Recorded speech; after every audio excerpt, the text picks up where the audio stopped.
All right, welcome back everyone from that little halftime break we had right there. EMC Orpheus currently sitting on top of Ivy Azure 2-0. Ivy is looking to start that reverse sweep run right now, as we head into New Junk City. But Megalas, what have we necessarily seen from these two teams so far?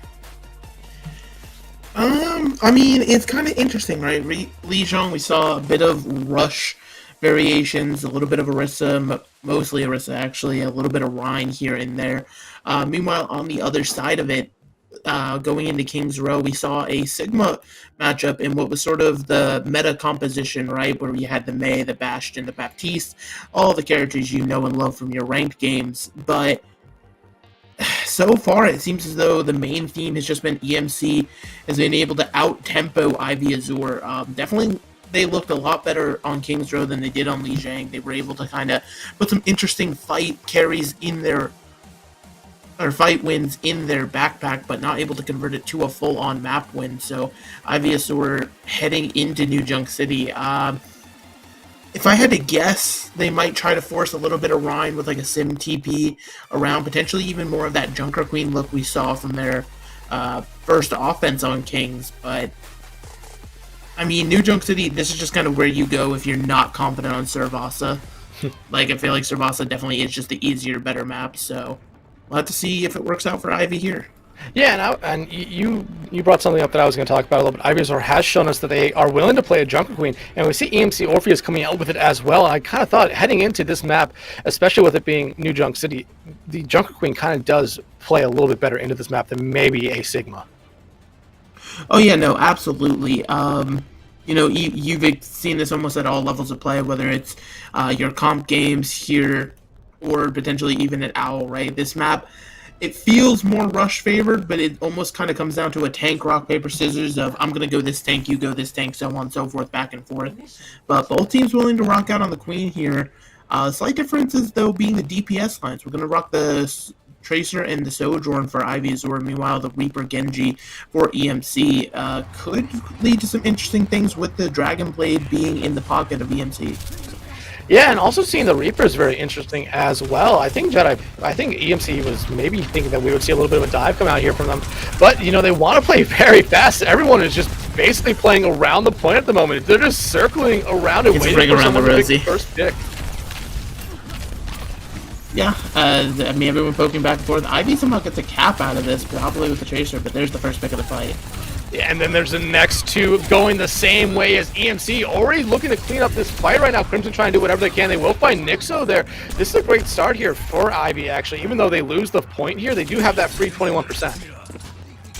Yeah, and that's nothing to sneer at, especially on Flashpoint, where the points tick up so fast. You'll take that 21% all the way to the bank.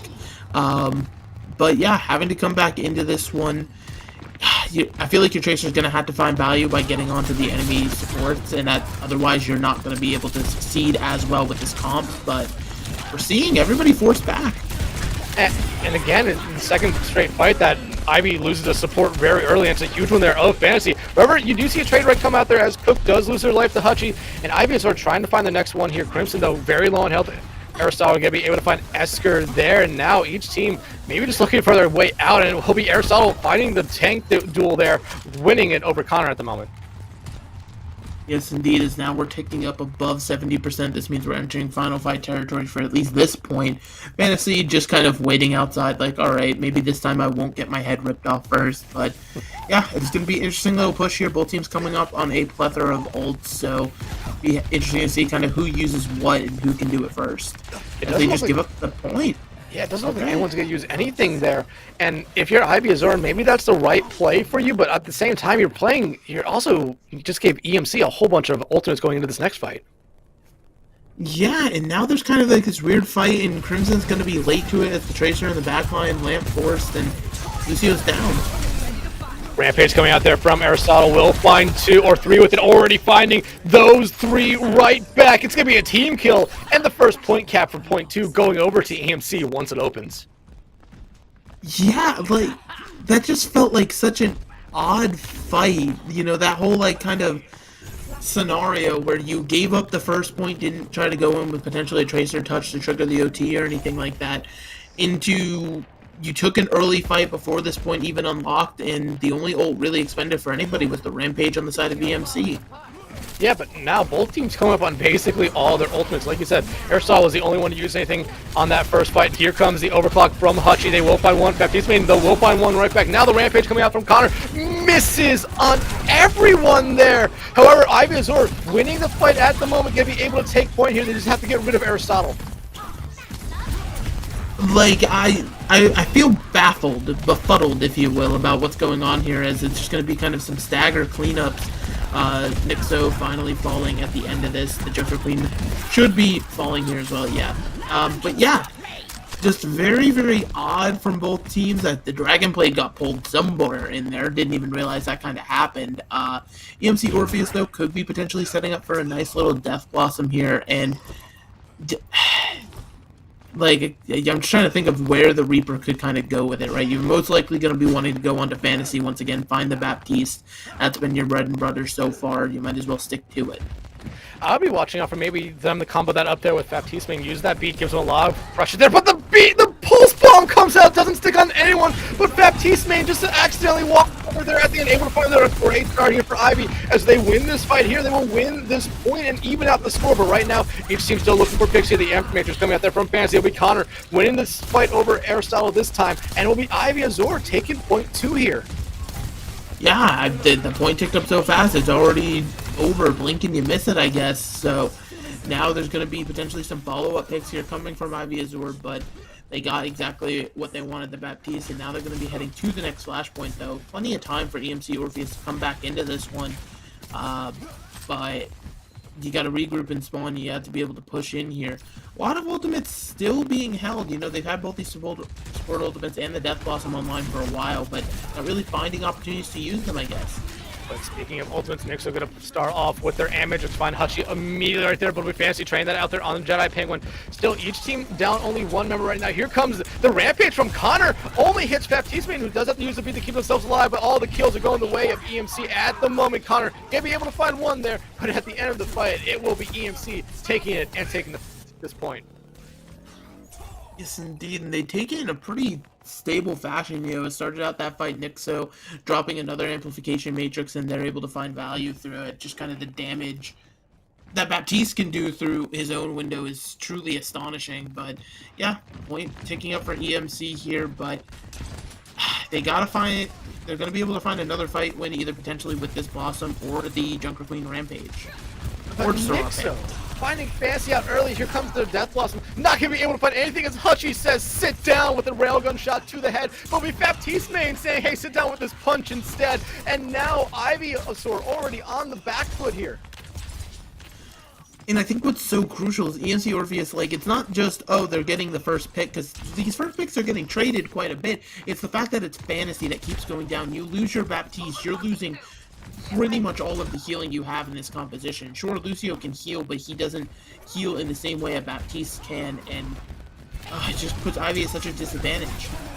Rampage coming out there. It hits for the beat from Esker. Has to come out to keep some people alive here for Ivy's Origin. Already are down.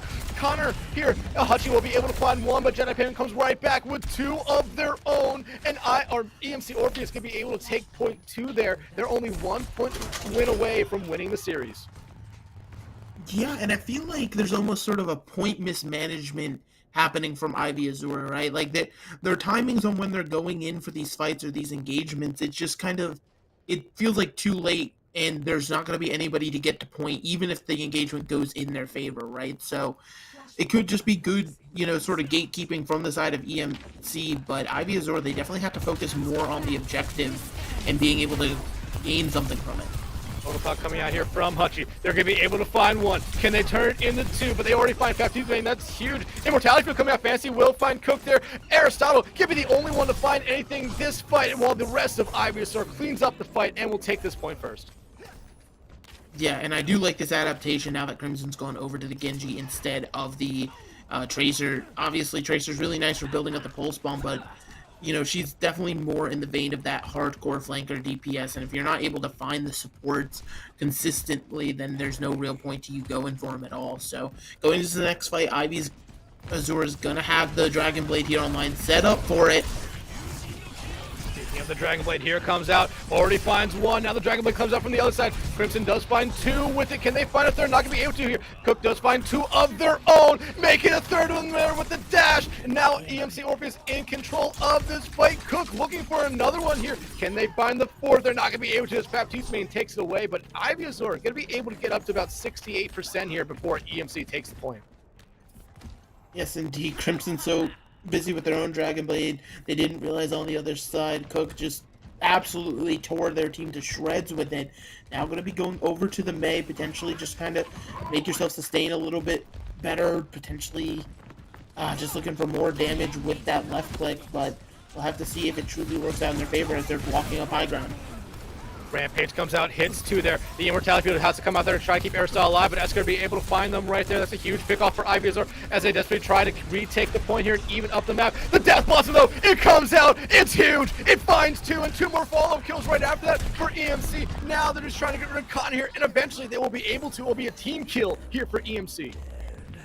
Yeah, we're approaching 70%, which means this is going to be final fight here. Ivy Azure, all they really have to their name is going to be this amplification matrix. If the fight goes long enough, they should be able to build a beat to match the beat that Baptiste main is holding. But what scares me the most is Aristotle is going to have this Rampage online in a long fight as well, and that's going to be just lights out potentially. Esker going to be able to touch point there to force an overtime right now. EMC does have the ultimate advantage, but the Amage is coming out on top. And we Baptiste may find Esker early, so no beat available for Ivy Azure. Fancy needs to find some value here with this Amp Matrix, but not going to be able to do anyone as they continue to lose numbers. The Rampage comes out from Aristotle, but that might be all they need in this fight. It's going to be all they need. EMC Orpheus going to be able to sweep Ivy Azure to keep their playoff run alive. EMC, I mean, just was the better team today. That's all you can really say about it. Their tempo and their aggression was just kind of unmatched.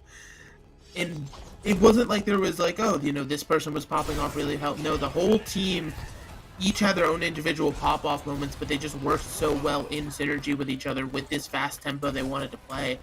And it just gave them such a dominant advantage here. So definitely walking away with a well-deserved win.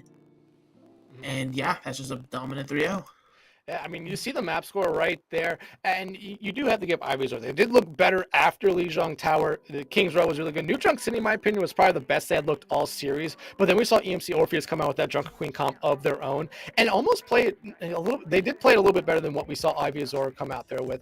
Jedi Penguin picking that Reaper, while it didn't find a lot of value at first, towards the end when it came in clutch, really started finding a lot of value. Same thing with Cook on the Genji. But honestly, the person I'm taking away from this match that is a spotlight for me on EMC Orpheus is Nixo. They played that Baptiste perfectly. We saw them do so much throughout this game. It seemed like they were almost a DPS player at time, which, I mean, come on, Baptiste kind of is. No, absolutely. I mean, you took the words right out of my mouth, Nixo, on the Baptiste. Like, obviously putting out the heals needed for a Baptiste, which is always helpful, but you highlighted it. Just being able to use those amplification matrix for yourself and be like, I'm just going to kill 4 in this fight. That's just something I can do. I mean, it gives you such a helpful edge for the side of EMC, and yeah, Nixo just absolutely crazy. Yeah, remember, that's a support character. I mean, but everyone on EMC Orpheus did a really good job. You have to talk about their other support as well, Baptiste. I mean, they were able to play that Lucio very, very well throughout the entire series. While they did get over aggressive at some point, sometimes that really helped them by being able to find picks and even just, boot people back into the line of fire. Same thing there with Aristotle and Ink. They're two tanks that we saw throughout the series. They did a good job on each map that they did play. Yeah, definitely, and sort of being able to come in and knowing your map, I feel like is something that is super, super underrated. Because the substitutions in between maps, sometimes it causes a quality degrade in some teams, but being able to keep up exactly the level you're playing at is just something that absolutely always has to be highlighted for tank players. Because 9 times out of 10, unless it's a specific team environment, those are the shot callers. So being able to mimic each other's shot calling in order to just kind of keep the team even, it truly is another level. Yeah, absolutely. But congrats to EMC Orpheus for moving on. Ivy Azure, they had a great season, but that will do it for them this season in CGL. But hey, that will do it for us as well. Just want to give everyone a quick reminder that in 3 hours from now, there will be another game stream tonight. This time, there will be the NA Console Open where you will see Legion take on Short Bus. Megalas, I want to thank you for being my co-caster. You were great. I also want to thank Orange, Hippie, and Rhino for getting all the angles that we saw throughout the entire series tonight. And I want to thank you all for watching, and just have a great night, and make sure you guys tune in a little bit later for that NA Console Open match.